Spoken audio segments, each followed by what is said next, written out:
Cap sur Dolisie, dans le département du Niari cette fois-ci. En lieu et place du préfet, le premier dolisien Marcel Koussikana a procédé au dépôt de la gerbe de fleurs au cimetière municipal de la ville à la faveur de la Toussaint 2022.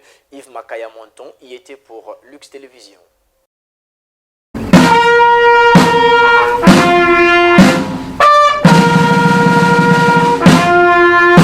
C'est au son de l'hymne aux morts que le premier dolisien Marcel Koussikana a déposé la gerbe de fleurs au bas de la stèle aux morts, érigée au cimetière Saint-Paul du centre-ville de Dolisie. Là est inhumé les hautes personnalités du Niari. Joseph Mbis Assolan, conseiller spécial du chef de l'État, dont les parents ont fait don du mur de clôture. Marcel Mwanda, premier député de Kimongo et père de l'actuel préfet de la Likwala. Pierre Goura, premier maire noir de Dolisie.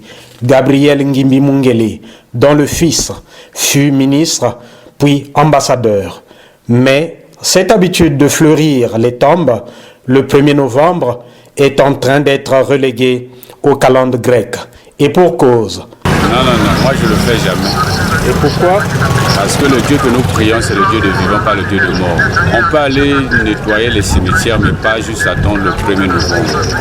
Il y a des jours, tu peux choisir une journée comme ça, vous partez, vous nettoyez les cimetières, mais n'attendez pas juste le 1er novembre. Quand vous le faites, ça veut dire qu'il y a des rituels sans savoir que vous faites et ça peut vous coûter cher. D'autres disent plutôt le contraire.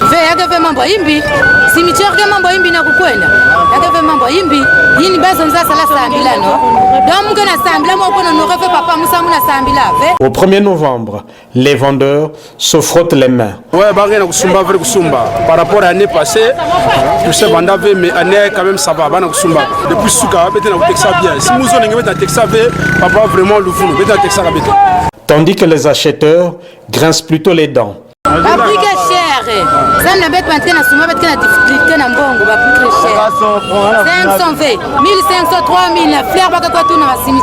Lieu de mémoire et de recueillement, les cimetières devraient plutôt être bien entretenus par des parents qui y ont leurs défunts, puisque certains font des dons, d'autres encore construisent des bâtisses qui laisseraient certains vivants jaloux.